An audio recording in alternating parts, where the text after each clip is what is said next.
केंद्रीय बजट 2026-27 पर मुख्यमंत्री डॉक्टर मोहन यादव ने आज मंगलवार को कुशाभाऊ ठाकरे कन्वेंशन सेंटर में प्रेस कॉन्फ्रेंस की और इस बजट की खूबियां गिनाई। इस दौरान भारतीय जनता पार्टी के प्रदेश अध्यक्ष हेमंत खंडेलवाल, प्रदेश प्रभारी doctor Mahendra Singh, deputy CM और वित्त मंत्री जगदीश देवड़ा भी इस मौके पर मौजूद रही। देखिए हमारी खास रिपोर्ट।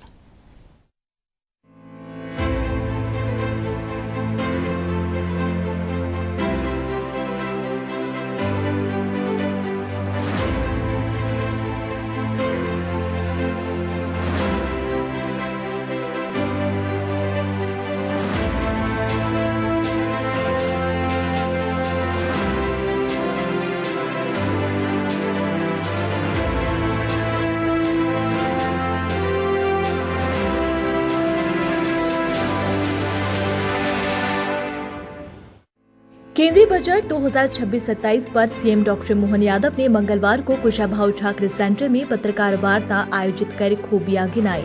इस दौरान भाजपा के प्रदेश अध्यक्ष हेमंत खंडेलवाल, प्रदेश प्रभारी doctor Mahendra Singh, deputy CM एवं वित्त मंत्री जगदीश देवड़ा भी मौजूद रहे। सीएम ने कहा कि केंद्रीय बजट संभावनाओं से भरा है। रेल में तो क्रांति हो गई। एक तरह से केंद्र सरकार का बजट मध्य प्रदेश की योजनाओं का आवरण है। राज्य की सभी योजनाओं को बजट से गति मिलेगी। प्रदेश में बेरोजगारी की दर में तेजी से सुधार हो रहा है, जो घटकर 1.5% तक रह गई। सीएम ने कहा कि मध्य प्रदेश और केंद्र सरकार का बजट एक तरह से आत्मा से तालमेल करते हुए चल रहा है। बजट में निवेशकों के विश्वास को कायम रखने का काम किया गया है। केंद्रीय बजट भविष्य की भावी योजनाओं को सोचकर तैयार किया गया है। सीएम ने कहा कि मध्य प्रदेश सरकार का 2026-27 का बजट 18 फरवरी को विधानसभा में पेश होगा। सीएम ने कहा कि बजट के पहले और बजट के बाद वैश्विक स्तर पर जिस तरह की बातें हुई है, उससे बजट के परिणाम का आकलन किया जा सकता है।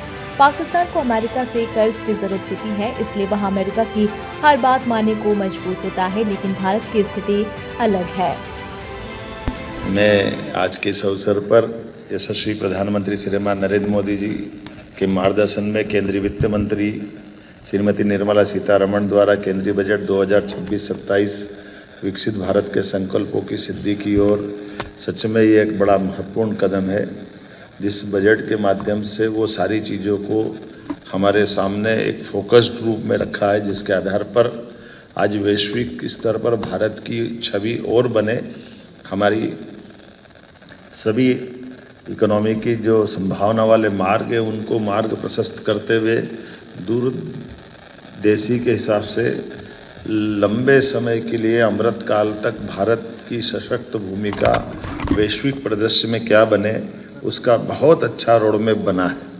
मैं केंद्रीय बजट के कल्याणकारी, सर्वस्पर्शी, समावेशी बजट के देश के गरीब, युवा, अन्नदाता और नारी सशक्तिकरण को लेकर के स्टार्टअप, इनोवेशन, आर्टिफिशियल इंटेलिजेंस जैसे विभिन्न क्षेत्रों को समाहित करते अंत्योदय की भावना और नवोन्मेष की नवदृष्टि से परिपूर्ण इस बजट पे मैं स्वागत करता हूं। और खास करके एआई, इनोवेशन, स्टार्टअप को जिस ढंग से प्रमोट करने की सरकार ने योजना बनाई, वाकई वो अद्भुत है।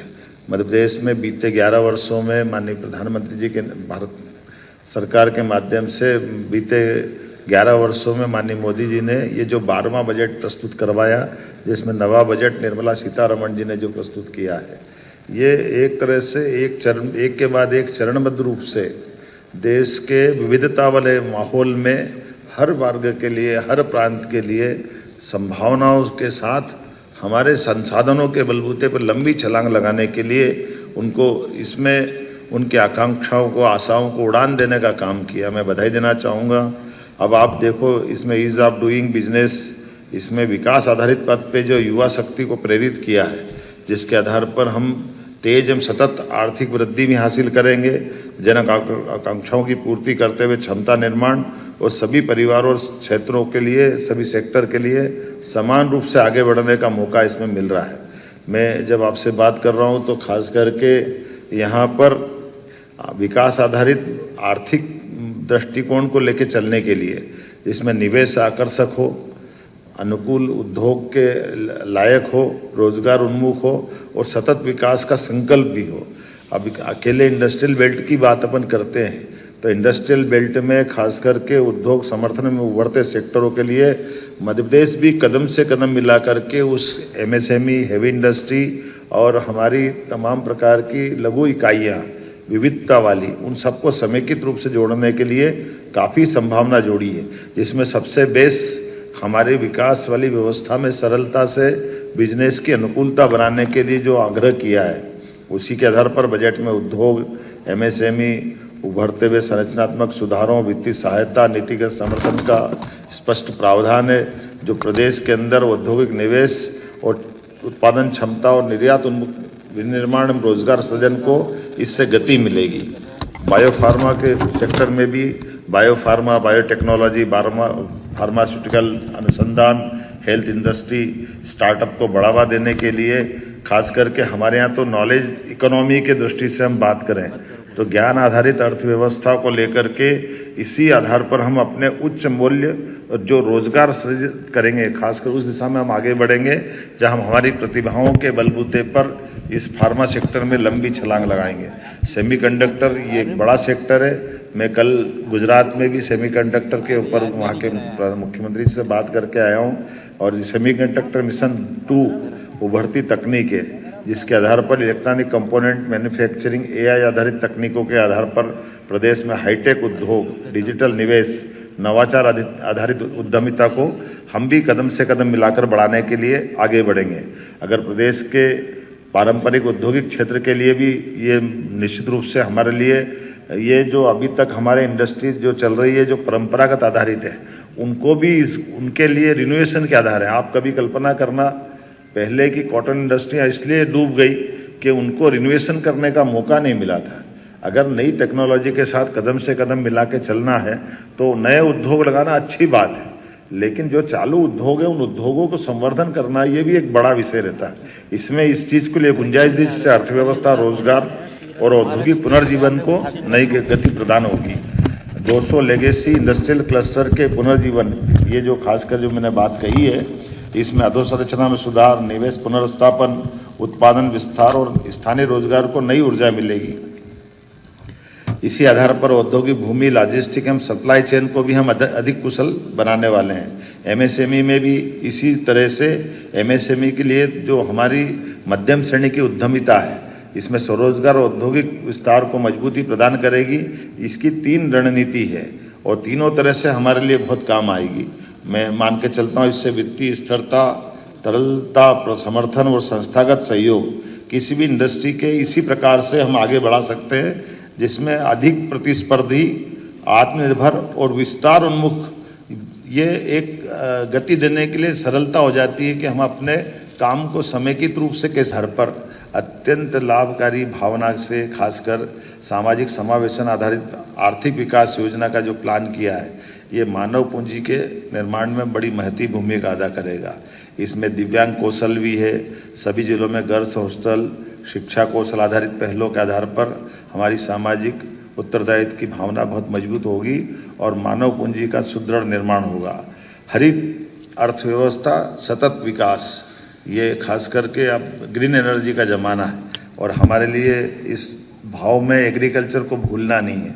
इसलिए हमने अपने भविष्य उन्मुख अर्थव्यवस्था के लिए इसमें सतत हरित और भविष्य उन्मुखी अर्थव्यवस्था के लिए कार्बन कैप्चर, हरित पहल, पर्यावरणीय निवेश में मध्य प्रदेश को ग्रीन इंडस्ट्री, सतत औद्योगिकरण और दीर्घकालिक पर्यावरणीय संतुलन निश्चित करने का हमने इसमें बड़ी संभावना देखी है, जो भविष्य की ठोस अर्थव्यवस्था बनाने के लिए अपनी महती भूमिका अदा करेगा।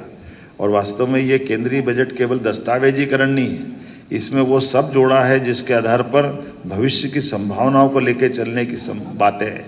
अब अगर अपने यहाँ कैंसर की दवाइयाँ सस्ती हो रही है और कैंसर की चुनौती सबके सामने है, ऐसे में हम मेडिकल कॉलेज भी जब ज़्यादा खोलते जा रहे हैं, मेडिकल कॉलेज, हेल्थ सेक्टर में हम पर्याप्त ध्यान दे रहे हैं, तो ये हमारे लिए भविष्य की चुनौतियों से निपटने में भी बड़ी भूमिका अदा करेगा।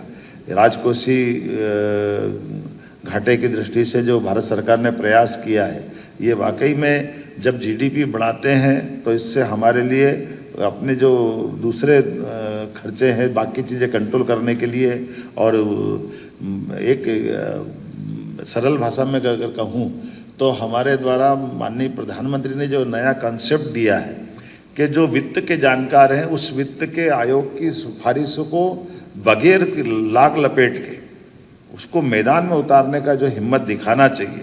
आमतौर पर राजनीतिक दृष्टि से बजट को बनाने में राजनेताओं की भूमिका अपने लाभ के लिए, वोट के लिए 50 तरह से चुनौती वाली रहती है, लेकिन ऐसे समय में शुद्ध रूप से जब डेवलपमेंट की बात हो, डेवलपमेंट से ठोस लंबे समय की छलांग लगाने की बात हो, ऐसे समय में हमको बजाय लोक लुभावन जाने के हमारे राज्य के साथ देश को दीर्घगामी दृष्टि से आर्थिक रूप से सुदृढ़ करने के लिए हमारे जो भारत सरकार के माध्यम से वित्त आयोग की जो सिफारिशों को मांगने का और लागू करने का साहस दिखाया है, ये बड़ी बात है।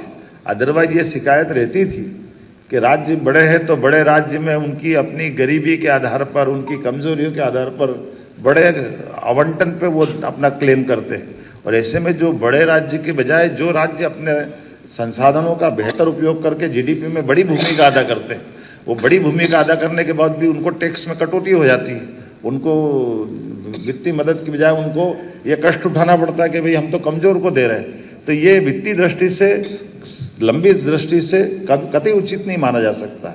इसलिए अपने अपने राज्य अपनी अपनी ग्रोथ करते हुए जो जीडीपी में योगदान देगा उसका जितना जिसका रहेगा जीडीपी में योगदान उतना क्लेम करे। ये बड़े कलेजे का काम है, इसको सरलता से नहीं कर सकते, लेकिन जिसने इस दिशा में और इसी में ये हमारे वित्त के तमाम जानकारों को जोड़ने का और उनकी बात को मानने का और बात को मानने के बाद लागू करने का मैं मान के चलता हूँ। प्रधानमंत्री जी का बहुत बड़ा साहस है, मैं उनको बधाई देना चाहूँगा और हम उसके परिणाम देख रहे हैं। आपको इस बजट के परिणाम से दिखेगा कि बजट के पहले और बजट के बाद वैश्विक स्तर पर क्या क्या घटनाएं हुई। ये घटनाएं बता देती कि हमारा बजट किस तरह से देश की दिशा देने जा रहा है। उसमें ज़्यादा कुछ बोलने की जरूरत नहीं, इतने में पर्याप्त हो जाएगा कि बजट के आसपास, अदरवाइज बजट के लिए अपन अड़ोस पड़ोस के देश की हालत देख लो। हमारे पड़ोस का पाकिस्तान हमारे साथ आज़ाद हुआ था, उसका प्रधानमंत्री सार्वजनिक रूप से कह रहा है कि मैं और मुनीर दुनिया के सामने जब कटोरा लेके जाते हैं और उस कटोरा लेके जाने के समय जितनी जलालत हम महसूस करते हैं और जितने प्रकार से वो हमको नीचा दिखा सकते हैं, वो सब दिखाने के बाद हम उनकी उन सारी नीतियों को मानने के लिए मजबूर हो जाते हैं, जिसके बारे में हम अपने देश के लिए सोच भी नहीं सकते। लेकिन चूंकि हमारा हाथ दबा है, हमको उनसे कर्जा चाहिए, तो उनकी वो सारी अनचाही मांगों को भी पूरा करने के लिए हमको हाँ करना पड़ती है। और उसके उलट हमारे देश को देखो, हमारे देश के प्रधानमंत्री को देखो, अपने सामने 10-11 साल में बदलते इस दौर को देखो कि दुनिया की ताकत इधर से उधर हो जाए, लेकिन हमारा नेतृत्व कभी टस से मस नहीं होता है। और तो और दूसरे हमारे लिए, प्रधानमंत्री जी के लिए मित्रता सहित अच्छे अच्छे अलंकार युक्त शब्दों का प्रयोग करते ही हमारे लिए सौभाग्य की बात है। ऐसे नेता हमारे साथ।